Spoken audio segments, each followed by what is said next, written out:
அனைவருக்கும் வணக்கம். நம்ம அரடா கணிதம் சேனல்ல முந்தைய ஆண்டுகளுக்கு கேட்கப்பட்ட போட்டித் தேர்வு கணக்குகள் பத்தி பார்த்துட்டு இருக்கோம். அந்த வரிசையில மீண்டும் போட்டித் தேர்வுல கேட்கப்படலாம்ங்கிற கணக்குகள பத்தி பார்த்துட்டு இருக்கோம். அந்த வரிசையில என்ன கேட்டிருக்காங்கன்னா, ஒரு பொருளானது 15% தள்ளுபடிக்குப் பிறகு 323க்கு விற்பனை செய்யப்பட்டால், அதன் குறித்த விலை என்னவா இருக்கும்? ரைட்டா? என்ன பொருள்னு தெரியல. அதோட விலை எவ்வளோங்கிறதும் தெரியல.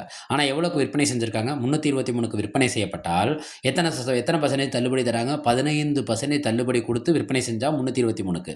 அப்ப அந்த பொருள் என்ன விலையில இருந்திருக்கும்னு நம்மள்ட்ட கேட்கறாங்க. ரைட்டா? இந்த தெரியாத ஒரு விலைய நம்ம தெரியாத ஒரு விலைய வச்சு நம்ம விலைய கண்டுபிடிக்க போறோம். ரைட்.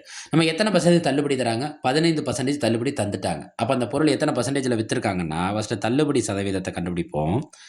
தள்ளுபடி சதவீதம். தள்ளுபடினாலே கழிக்கணுமா? தள்ளுபடிங்கிறதுனாலே கழிக்கணும். எத்தனைல கழிக்கணும்? 100லேருந்து அந்த 15% கழிக்கணும். அப்ப எவ்வளோ கிடைக்கும் நம்மளுக்கு? 85%ல தான் அந்த பொருள வித்திருக்காங்க.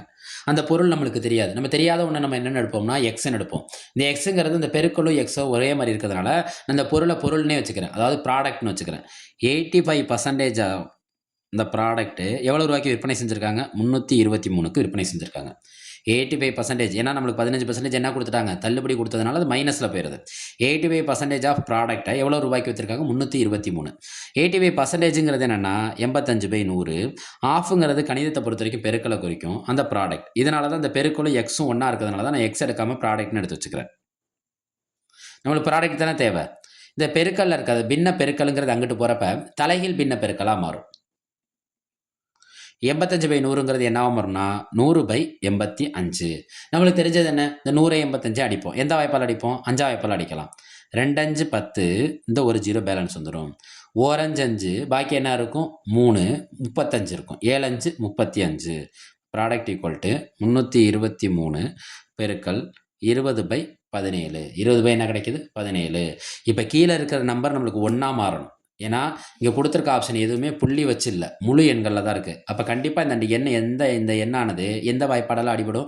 17ஆம் வாய்ப்பாடா அடிபடும். செக் பண்ணி பார்ப்போமா? ஓர் 17 17. ஓர் 17 17. 32ல 17 போச்சுன்னா, பாக்கி எவ்வளோ இருக்குன்னா, 15 இருக்கும். 32ல 17 போச்சுன்னா, பாக்கி எவ்வளோ இருக்கும்? 15. 153. இப்ப 153 பேலன்ஸ் இருக்கு. 17ஆம் வாய்ப்பாடு எழுதுவோமா? ஓர் 17 17. இந்த 153ங்கிறது கடைசிலருந்து வருவோமா? 17 170. அப்போ 9 17ங்கிறப்ப இதுல ஒரு 17 குறைங்க.